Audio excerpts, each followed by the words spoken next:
In the name of the Father, the Son, and the Holy Spirit. Amen. Saving the wheat. Mayroong unang parabola si Jesus. Kwento siya na may nagtanim. Yung tinanim niya mabuting binhi. Pero nagtaka siya sa kanyang pagtatanim, may lumabas na hindi lang yung trigo, may lumabas na damo. Other than the wheat, yun yung trigo, may lumabas na weeds. Kung minsan tayo gusto natin kagad, tanggalin na kagad yan, yung masamang damo, sa expression ng masamang damo, para to save the wheat. Pero the wisdom of the sower, hindi pwedeng tanggalin kagad kasi baka sumama yung magandang bini, yung wheat. That's why in saving the wheat, buying time is important. Minsan, hintayin mo muna yung panahon. Huwag mo nang mainit yung ulo, yung kagad na ngayon na. Timing is of the essence. Reckoning the right moment.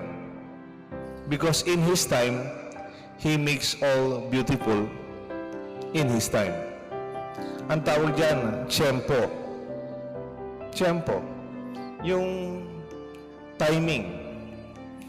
Pwedeng tama ka, pero kung lumapit ka sa tao, bagong gising, o kaya mainit yung ulo, kahit maganda yung intention mo, kahit tama ka, pwedeng hindi matanggap na makakarinig kasi wala ka sa tiyempo. You did not come on the right time. Even justice, it says, justice will come sa tamang panahon. In Psalm number 94:15 says, "For justice will prevail, and all the morally upright shall be vindicated."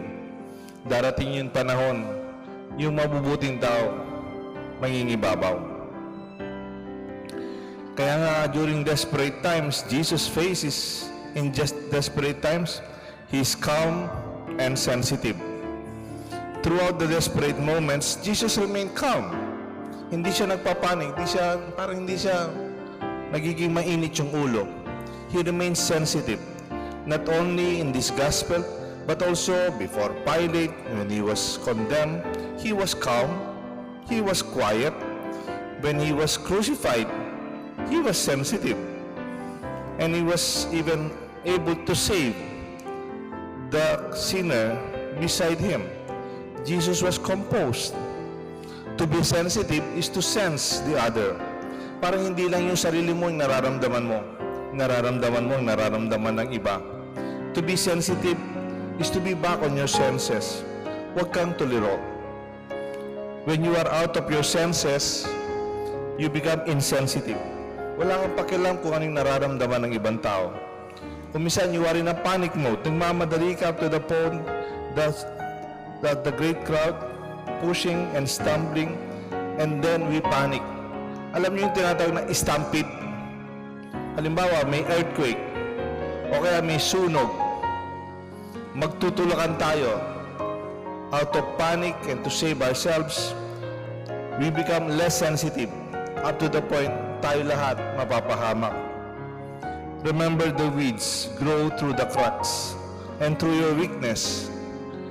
When we are very sick, when we are in despair, when we are very weak, when we become insensitive to loving, serving, and helping other people around us. Maganda siguro, kahit mahirap yung kalagayan, kahit may problema ka, kahit may sakit ka, nakakatulong ka sa iba. Try this. Kung minsan ikaw mismo may problema, ikaw mismo may nararamdaman.